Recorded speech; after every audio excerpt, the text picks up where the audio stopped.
India যেমন বিভিন্ন জায়গায় বাদ দিয়ে দিয়ে তাদের পানিকে বন্ধ করে দিয়ে কৃত্রিম ভাবে তারা কি করছে, সংকট তৈরি করছে, মানুষকে জুলুম করছে।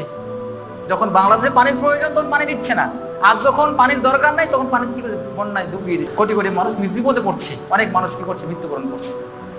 এই যে বিপদ কৃত্রিম ভাবে তৈরি করা, এটা কি জুলুম নয়? এটাও জুলুম। তারাও এভাবে তৈরি করছে, মনে করছে আমার সম্পদ, আমাদের পাওয়ার আছে, আমরা করছি। সব জুলুমের স্থায়ী হয় না, জুলুমের বিচার একদিন আল্লাহ করবেই। জুলুম একদিন কি করবে, আল্লাহ বিচার করবে। কোন কোন বিষয়গুলোকে আমরা জুলুম বলবো? কেউ কারো অধিকার হরণ করছে, একজন মানুষ আর একজন মানুষের কোনো অধিকারকে হরণ করা, এটা জুলুম। তাকে নির্যাতন করা জুলুম, সম্পদ হরণ করা জুলুম, তার প্রতি দৈহিক কোনো নির্যাতন করা জুলুম, তার সম্মানকে হানি করা, বিভিন্ন বিষয়ে তার সম্মানকে হানি করা জুলুম, অপমান দেওয়া জুলুম। অথবা অনেক সবলদের দেখা যায় দুর্বলদের প্রতি নিষ্ঠুরভাবে জুলুম করে, কেন? সে সবল তাই। এগুলো সমস্ত কিছু জুলুম।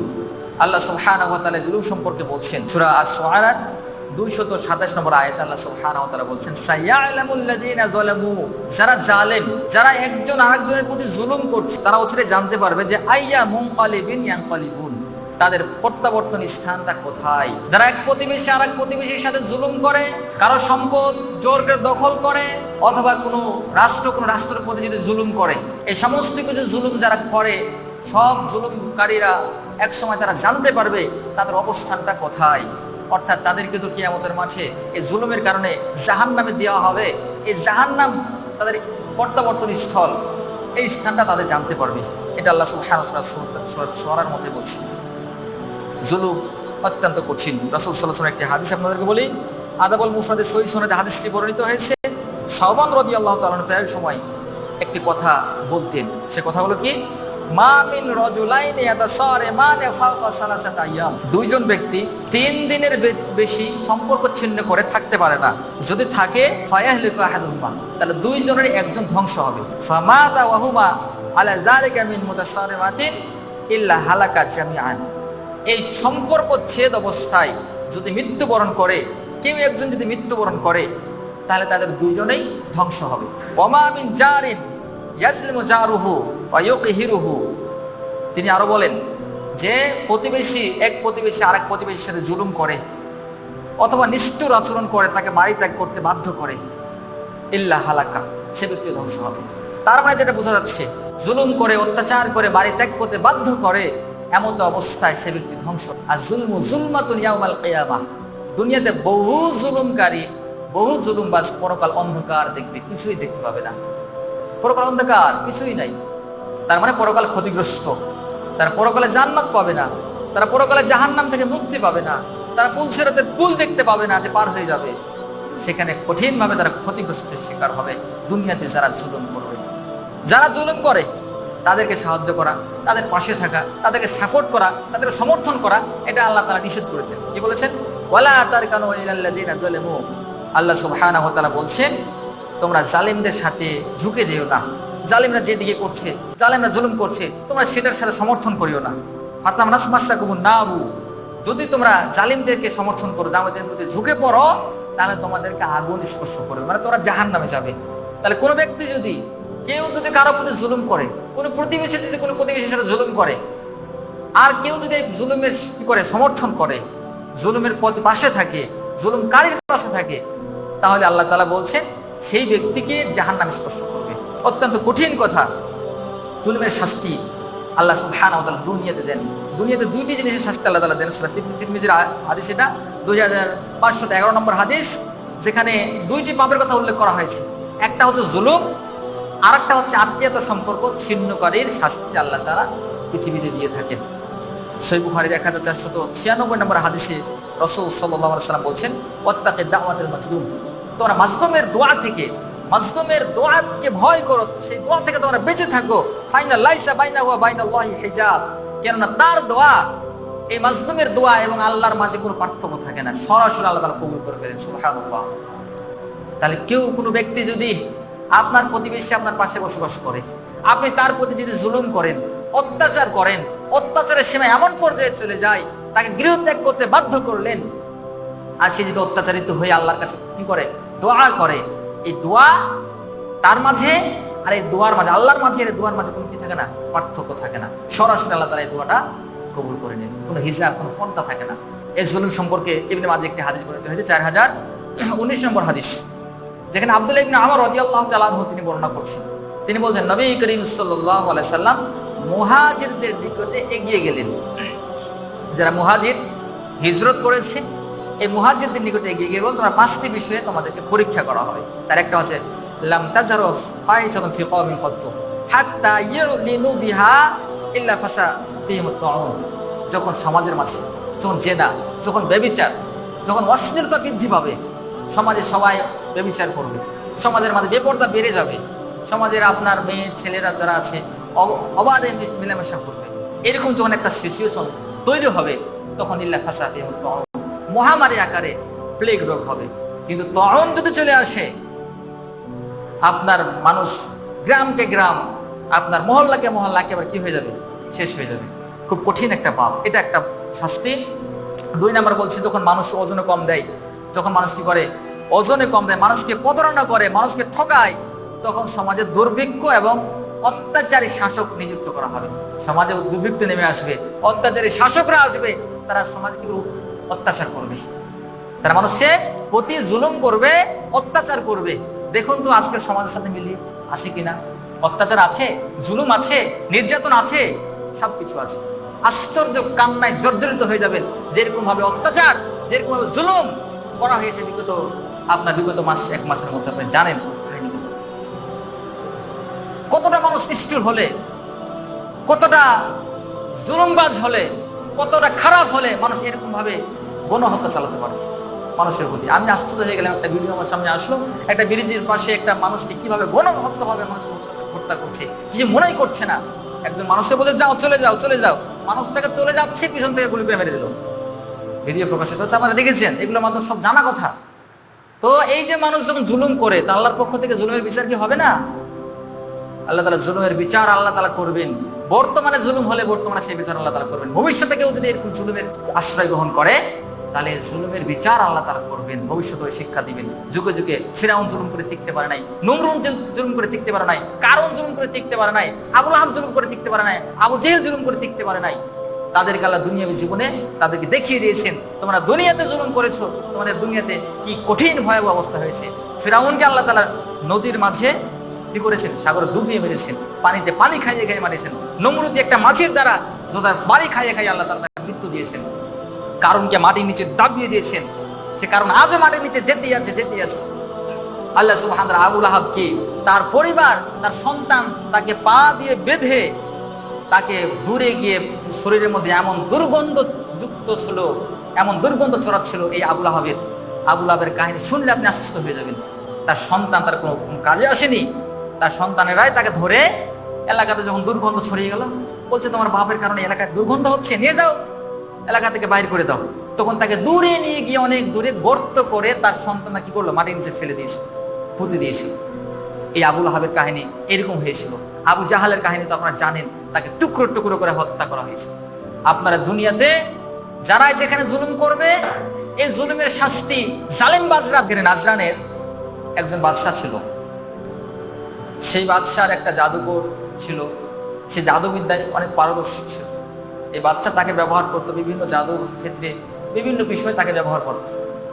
এই জাদুকর যখন তার বয়স উপনীত হয়ে যায়, জাদুকরের বয়স যখন অনেক হয়ে যায়, তখন বলছে আমি তো বয়স হয়ে গেছে, এখন তো আমাকে যে কোনো সময় আমার মৃত্যু চলে আসতে পারে।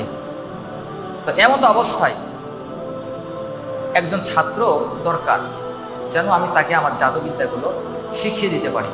একটা ছেলেকে ম্যানেজ করা হলো।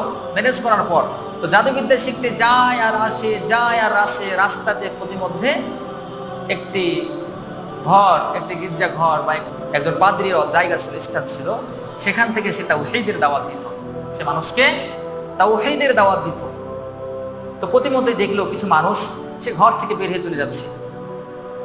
এটা দেখার পরে সে যখন জাদুবিদ্যা শিখতে জাদুকরের কাছে যায়, আসতে গিয়ে ওখানে কিছু সময় অতিবাহিত করে, দেখে এখানে কি হচ্ছে। সেই পাদ্রীর সাথে কথা বলার চেষ্টা করে, সে পাদ্রীর সাথে কথা বলে যে আসলে এখানে কি হয়। তার সাথে কথা বলার পর তার প্রতি একটা আকর্ষণ তৈরি হয়ে যায়। এক পর্যায়ে সে জাদুকরের কাছ থেকে জাদু শিখে, আবার এখানে যে পাদ্রী আছে পাদ্রীর কাছ থেকেও সে কি করে, জ্ঞান অর্জন করে।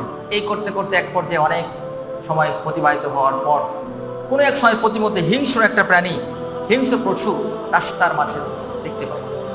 একটা হিংস্র পশু রাস্তার মাঝে দাঁড়িয়ে আছে, লোকজন ভয়ে রাস্তা পারাপার করতে পারছে না। এখন সেই বালক বলছে যে আসলে এই পাদ্রীর আল্লাহ সত্য নাকি ওই জাদুকর যেগুলো বলছে সেটা সত্য, কোনটা সত্য? তখন একটা পরীক্ষা করার জন্য সে একটা পাথরের টুকরো হাতে নেয় আর বলে, যদি এই পাথরের টুকরোটা আমি যদি এই মানে হিংস্র প্রাণীর উপর ছুঁড়ে মারি, যদি মৃত্যুবরণ করে, তাহলে পাদ্রীর আল্লাহ সত্য হবে। এভাবে পরীক্ষা করার জন্য সেই হিংস্র পশুর দিকে একটা ছোট্ট পাথর নিয়ে নিক্ষেপ করলো। নিক্ষেপ করার সাথে সাথে পশুটি মারা গেল। মানুষজন এই পশুর হিংস্রতা থেকে রক্ষা পেল। এমতো অবস্থায় লোকজন তখন হইচই শুরু হয়ে গেল। এই বাচ্চা তো ভালোই জাদুবিদ্যায় পারদর্শী হয়েছে। বাচ্চা যায় জাদুবিদ্যা শিখে, তো জাদুবিদ্যা শিখতে শিখতে ভালোই জাদুবিদ্যা শিখেছে, হিংস্র প্রাণী পর্যন্ত মরে যাচ্ছে। এটা যেমন তেমন কথা নাকি? আরে অলৌকিক ঘটনা ঘটা শুরু হলো সে বাচ্চার মাধ্যমে। হঠাৎ করে একজন সেই বাদশার আশপাশে থাকা হয়তো মন্ত্রী হবে, সে চলে অন্ধ হয়ে গেছে, বয়স হয়ে যাওয়ার কারণে অন্ধত্ব, চোখে দেখে না। এমতো অবস্থায় সেই বাচ্চার কাছে আসছে, আসার পরে বলছে যে আমাকে তুমি এই অন্ধত্ব আমার দূর করে দাও, ভালো করে দাও। তখন সে বালক বলছে যে না, আমি তো তোমার অন্ধত্ব দূর করতে পারি না। তোমার অন্ধত্ব দূর করার জন্য তোমাকে ঈমান আনতে হবে, তোমাকে সাক্ষ্য দিতে হবে আল্লাহ ছাড়া সত্য কোনো মাবুদ নেই এবং ঈসা আলাইহিস সালাম তার রাসূল, ঈসা রাসূলুল্লাহ, এই সাক্ষ্য প্রদান করতে হবে। তখনকার যে সাক্ষ্য ছিল সেটা, এই সাক্ষ্য যদি তুমি প্রদান করো তাহলে আল্লাহ চাইলে তোমাকে কি হবে, তোর অন্ধত্ব দূর হবে। মন্ত্রী বলছে যদি আমার দৃষ্টিটা ফিরে আসে, তো সাক্ষী দিল, তাওহীদের সাক্ষী দিল। সাক্ষী দেওয়ার পর আল্লাহ সুবহানাহু ওয়া তাআলা তার চোখ থেকে অন্ধত্ব দূর করলেন। শেষ মন্ত্রী সবাই যায়, সবকিছু দেখতে পায়। কি ব্যাপার? লোকজন তখন তাকে বলে, বাদশাহ বলছে কি ব্যাপার তোমার, তুমি তো অন্ধ ছিলে, তুমি এখন কিভাবে দেখতে পেলে, কাহিনী কি, ঘটনাটা কি? তখন সেইভাবে বিষয়টা বলল যে ওই বালক আল্লাহ সুবহানাহু ওয়া তাআলার অনুমতিতে ভালো করেছে। তখন সে বালককে ধরে নিয়ে আসা হয়। সে বালকের উপর নির্যাতন নিপীড়ন করা শুরু করছে যে তুমি বলো। সে বলছে আমার এই অন্ধত্ব দূর করার পিছনে আমি নিজে কোনো দায়ী নয়, আমি নিজে করিনি, আমি জাদুবিদ্যার মাধ্যমে এটা হয়নি, এটা হয়েছে একমাত্র আল্লাহ সুবহানাহু ওয়া তাআলা, যিনি আসমান জমিন সমস্ত কিছুর রব, সে আল্লাহ সুবহানাহু ওয়া তাআলার অনুমতিতেই তার অন্ধত্ব দূর হয়েছে, এটা আমি করিনি। এইভাবে তখন এই যে রবের ঘোষণা, তখন সে বাচ্চা বলছে আমি ছাড়াও কি আরো রব আছে? সেই কালে সেই এলাকাতে তাকেই সবচেয়ে বেশি বড় মনে করা হয়।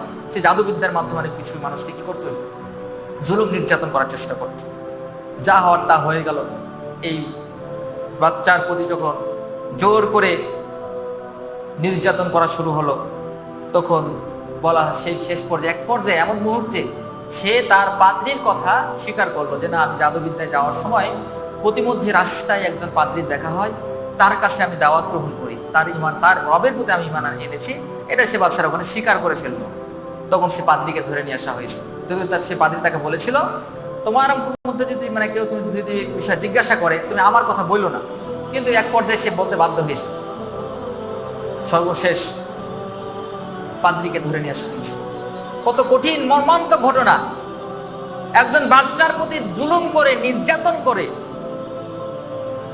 সে তার ওস্তাদকে, যার কাছে সে শিক্ষা গ্রহণ করেছে, যার দ্বারা সে রবকে চিনেছে, যার দ্বারা সে আল্লাহ সুবহানাহু ওয়া তাআলাকে চিনেছে, সেই পাদ্রীকে জোর করে সেখান থেকে উঠিয়ে নিয়ে আসার পরে সে পাদ্রীকে বলছে তোমার এই দাওয়াত বন্ধ করতে হবে, তুমি এক সৃষ্টিকর্তা একজন আল্লাহ সুবহানাহু ওয়া তাআলার দাওয়াত তুমি দিতে পারবে না। তো পাদ্রী সে কথায় রাজি হলো না। শেষ পর্যন্ত ওই বাদশা তার প্রতি আদেশ করা হলো, তার মাথায় করাত রেখে তাকে দ্বিখণ্ডিত করা হলো। তাকে তার মাথায় করাত রেখে তাকে মাথা থেকে পা পর্যন্ত একেবারে ফেরে দ্বিখণ্ডিত করা হলো। নাউযুবিল্লাহি মিন যালিক। এরকম ভাবে জুলুম সেই কালে যেমনি ভাবে করেছিল, এই বাচ্চার প্রতি যেমনি ভাবে করেছিল, প্রত্যেকটা যুগে প্রত্যেকটা অবস্থায় যারা এই নেতৃত্বে যায়, যারা যেখানে নেতৃত্ব পাওয়ার নেয়, তারাও মানুষকে জুলুম করে তার নিজের নেতৃত্ব পাওয়ার খাটানোর চেষ্টা করে, এখনো করে। যার বাস্তব প্রমাণ আপনারা দেখছেন। বর্তমান অবস্থায়। সে পাদ্রীকে হত্যা করে দেওয়া হলো। ওই বাচ্চার ক্ষেত্রে আদেশ করা হলো, যাও একে নিয়ে চলে যাও, পাহাড়ের উপর থেকে ফেলে দাও। যখন এই তার সেনাবাহিনীরা, তার সেনা সৈন্যরা যখন সে বাচ্চাকে নিয়ে চলে গেল পাহাড়ের উপরে যাওয়ার পরে পাহাড় থরথর করে কাঁপা শুরু করছে। পাহাড় কম্পিত হয়ে সমস্ত যারা সেনা সৈন্যরা যারা গিয়েছিল তাকে পাহাড় থেকে নিচে ফেলে দিয়ে হত্যা করার জন্য সমস্ত সেনা সৈন্য নিচে পড়ে হত্যা হয়ে গেল।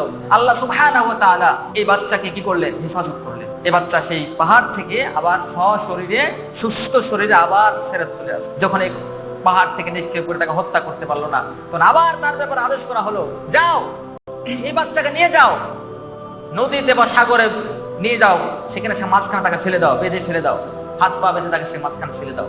আবার নিয়ে যাওয়া হলো। নিয়ে যাওয়ার পরে সেই বাচ্চা সেখান থেকে আল্লাহ তাআলা তাকে বাঁচিয়ে নিলেন। তার সেনা যারা ছিল তারাই মারা পড়লো। সেই বাচ্চা, সেই বালক আল্লাহ সুবহানাহু ওয়া তাআলার দয়ায় সে আবার বেঁচে ফিরে আসলো। বেঁচে ফিরে আসার পর বারবার যতবার তাকে মৃত্যুর চেষ্টা করে, যতবার এই বালককে মারার চেষ্টা করে, আল্লাহ সুবহানাহু ওয়া তাআলা ততবারই তাকে বাঁচিয়ে নিয়ে আসে। শেষ পর্যায়ে বালক বলছে, তুমি আমাকে এভাবে মারতে পারবে না, তুমি আমাকে এইভাবে মারতে পারবে না। তুমি যদি আমাকে মারতে চাও তাহলে একটা কাজ করতে হবে, আমি যেভাবে বলছি সেভাবে করো, আমি যেভাবে বলি সেভাবে করো, তাহলে আমাকে হত্যা করতে পারবে। সেটা কি? সমস্ত মানুষ, এলাকার মানুষকে জমায়েত করে এক জায়গায় করো, ডাকো, সবাইকে ডাকো। আর যখন ডাকার পরে তুমি যখন তীর নিক্ষেপ করবে আর বলবে বিসমিল্লাহি রব্বা হাদাল গলাম, এই কথা বলে যদি তুমি তীরটা নিক্ষেপ করো, তাহলে তীরটা আমার মাথায় কি হয়, গেঁথে গিয়ে আমি মৃত্যুবরণ করবো। এছাড়া অন্য কোনো উপায় নেই, আমাকে মৃত্যুবরণ মারতে পারবে না। এই যদি বেঁচে থাকে তার লোকজন তো সব অরমসারি হয়ে যাবে, আমার তো আর আমার কথা শুনবে না। তখন সে বলছে, তাই এই কাজটা করার মাধ্যমে যদি সে মৃত্যু হয় তাও আপনটা চলে যাক, দূর হয়ে যাক। তখন এই কাজ করলো, সবাইকে ডাক দিয়ে একত্রিত করলো, অনেক মানুষের সামনে তাকে বেঁধে রেখে তীর হাতে নিয়ে তখন জোরে সে মুখ দিয়ে উচ্চারণ করে বলছে বিসমিল্লাহি রব্বা হাদাল গলাম, আমি সেই রবের নামে তীর নিক্ষেপ শুরু করছি যে এই বাচ্চার রব, রব্বা হাদাল গলাম, এই গলামের, এই বালকের, এই বাচ্চার রবের নামে আমি তীর নিক্ষেপ করছি। তারা তীর নিক্ষেপ করলো কার নামে? বাচ্চা, এই বালকের প্রভুর অর্থাৎ আল্লাহ তাআলার নামে যখন নিক্ষেপ করছে, বালক মারা গেছে। আর এই ঘটনা সব মানুষ সবাই প্রত্যক্ষ করার পর আরো ইমানদার সে বালকের প্রতি তাদের ইমান আরো বেড়ে গেছে। এখন কি করবে? বাদশা তো দেখছে অবস্থাটা খারাপ, যে কারণে তাকে হত্যা করতে চাচ্ছে, যে কারণে তাকে হত্যা করলাম, সেটা তো আরো বেশি বৃদ্ধি হয়ে গেল। এক পর্যায়ে জুলুম তার ঘরে থাকলো না, ঘর থেকে বাইরে আসলো, বাইরে থাকলো না, বাইরে থেকে জনসাধারণের প্রতি কিভাবে জুলুমটা ছড়িয়ে গেছে দেখুন। তখন সে সিদ্ধান্ত গ্রহণ করলো, অগ্নিকুণ্ড জানালো। আল্লাহ তাআলা এই কথাই সূরা বুরুজের মধ্যে বলছেন, ওয়াস-সামাই যাতিল বুরুজ। আল্লাহ তাআলা বুরুজ বিশিষ্ট আসমানের কসম করছেন। বুরুজ বিশিষ্ট আসমান মানে আসমানের প্রত্যেকটা তারকা, নক্ষত্র, পৃথিবী, নেপচুন, আপনার যত কি আছে, গ্রহ উপগ্রহ যা কিছু আছে, এই সমস্ত কিছুর একটা নির্দিষ্ট কি আছে, কক্ষপথ আছে, নির্দিষ্ট পাওয়ার আছে, নির্দিষ্ট শক্তি আছে। পৃথিবীর শক্তি কতটুকু? পৃথিবী যতদূর পর্যন্ত তাকে আকর্ষণ করে, কোনো কিছুকে আকর্ষণ করে, এটা পৃথিবীর শক্তি। আবার পৃথিবী থেকে যখন আপনি বাইরে বেরিয়ে চলে যাবেন, তখন হয়তো বা চাঁদে আকর্ষণ করবে, অথবা আপনার অন্যান্য গ্রহতে আকর্ষণ করবে। যার আকর্ষণ পাওয়ার যতটুকু, সে ততটুকুর মধ্যে কি আছে, এক একটা বুরুজ, এক একটা সেটা বুরুজ। আল্লাহ তাআলা বুরুজের কসম করছেন, ওয়াস-সামাই যাতিল বুরুজ ওয়াল ইয়াউমিল মাউউদ, এবং ওয়াদাকৃত দিবস অর্থাৎ কিয়ামতের কসম খাচ্ছেন। ওয়া শাহিদু মাশহুদ কুতিলা আসহাবুল উখদুদ, ধ্বংস হয়েছে যারা আসহাবে উখদুদ, যারা খণ্ড মানে গর্ত খনন করনেওয়ালা, এই আসহাবে উখদুদ তারা ধ্বংস হয়েছে। আর নারী যাতিল ওয়াকুদ, তারা আগুন জ্বালিয়েছিল, যাতিল ওয়াকুদ, ওখানে খণ্ড খনন করার পরে সেখানে মানে জ্বালানি দ্রব্য দিয়ে, কাঠ দিয়ে, লকড়ি দিয়ে, আরো ইত্যাদি ইত্যাদি জ্বালানি দ্রব্য দিয়ে সেটাকে জ্বালিয়েছিল। ইদহুম আলাইহা কুউদ, তার আশপাশে সে জ্বালানিতে বসেছিল। ওয়াহুম আলা মা ইয়াফআলুনা বিল মুমিনিনা শুহুদ, আর মুমিনদের সাথে যে কঠিন নিষ্ঠুর আচরণ করা হয়েছিল সেটা তারা সচক্ষে বসে বসে প্রত্যক্ষ করেছিল, দেখেছিল, এই জুলুম দেখেছিল সে, তারা বসে বসে। ওমা নাকামু মিনহুম ইল্লা আইয়ুমিনু বিল্লাহিল আজিজিল হামিদ, তাদের কোনো অপরাধ ছিল না। ওই যে ব্যক্তিগুলোকে যাদেরকে অগ্নিকুণ্ড তৈরি করা হলো, আর ওই যে বালকের রব অর্থাৎ আল্লাহ সুবহানাহু ওয়া তাআলার প্রতি ঈমান এনেছে, এই ব্যতীত তাদের কোনো অপরাধ ছিল না। ওমা নাকামু, তাদের কোনো অপরাধ নাই, মিনহুম ইল্লা আইয়ুমিনু বিল্লাহিল আজিজিল হামিদ, তাদের অপরাধ একটাই যে তারা মহাপরাক্রমশালী আল্লাহ সুবহানাহু ওয়া তাআলার প্রতি ঈমান এনেছে। এটা ছাড়া তাদের অন্য কোনো অপরাধ ছিল না। এই অপরাধের কারণে তাদেরকে এভাবে ধরে আর অগ্নিকণ্ডে নিক্ষেপ করে, ধরে আর অগ্নিকণ্ডে নিক্ষেপ করে। এত নিকৃষ্ট, খারাপ, বর্বর, জাহিলি একটা কাজ। আজও আপনি ঈমান এনেছেন, ঈমানের পাওয়ার, আপনি ঈমানের কথা বলবেন, আপনি মানুষকে দাওয়াতি কাজ করবেন, দেখবেন আপনার প্রতিও কি আসবে, বাধা আসবে। আসবে, স্বাভাবিক বিষয়। আপনার কথা মানুষ অ্যাকসেপ্ট করবে না। আপনি দাওয়াতি কাজ করেন, মানুষকে দাওয়াতি কাজ করার কথা বলেন, মানুষকে ইসলাহ করার চেষ্টা করেন, দেখবেন যে আপনার কথা শুনবে না। কারণ একটাই, যে আল্লাহ সুবহানাহু ওয়া তাআলার প্রতি ঈমান আনলে আপনি আর নিজ স্বাধীনভাবে, নিজ ইচ্ছাকৃতভাবে কোনো কাজ করতে পারবেন না। তারপর আল্লাহ সুবহানাহু ওয়া তাআলা বলেছেন, ইন্নাল্লাযীনা ফাতানুল মুমিনিনা ওয়াল মুমিনাতি সুম্মা লাম ইয়াতুবু ফালাহুম আযাবু জাহান্নাম ওয়া লাহুম আযাবুল হারিক। নিশ্চয় যারা মুমিন নারী এবং পুরুষদেরকে ফিতনায় ফেলবে, যারা ফিতনায় পতিত করবে, ফালাহুম আযাবু জাহান্নাম, তাদের জন্য রয়েছে জাহান্নামের আযাব, ওয়া লাহুম আযাবুল হারিক, আর এই জাহান্নামের শাস্তি, জাহান্নামের আযাব